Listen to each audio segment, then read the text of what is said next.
Hello everyone! In this video, I'll show you how to wire transfer from your Chase Bank account in just a few easy steps.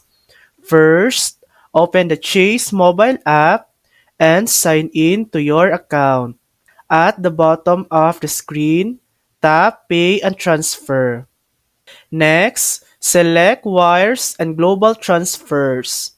Read through the terms and conditions. Check the box to agree, then tap Next. Choose the account you want to send money from. Next, add a recipient by entering their name, bank details, and account number. Enter the amount you want to send, review all the details carefully, and tap Send Wire.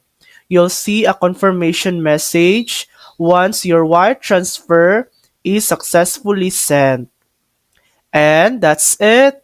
You've successfully sent a wire transfer using the Chase app. Thanks for watching.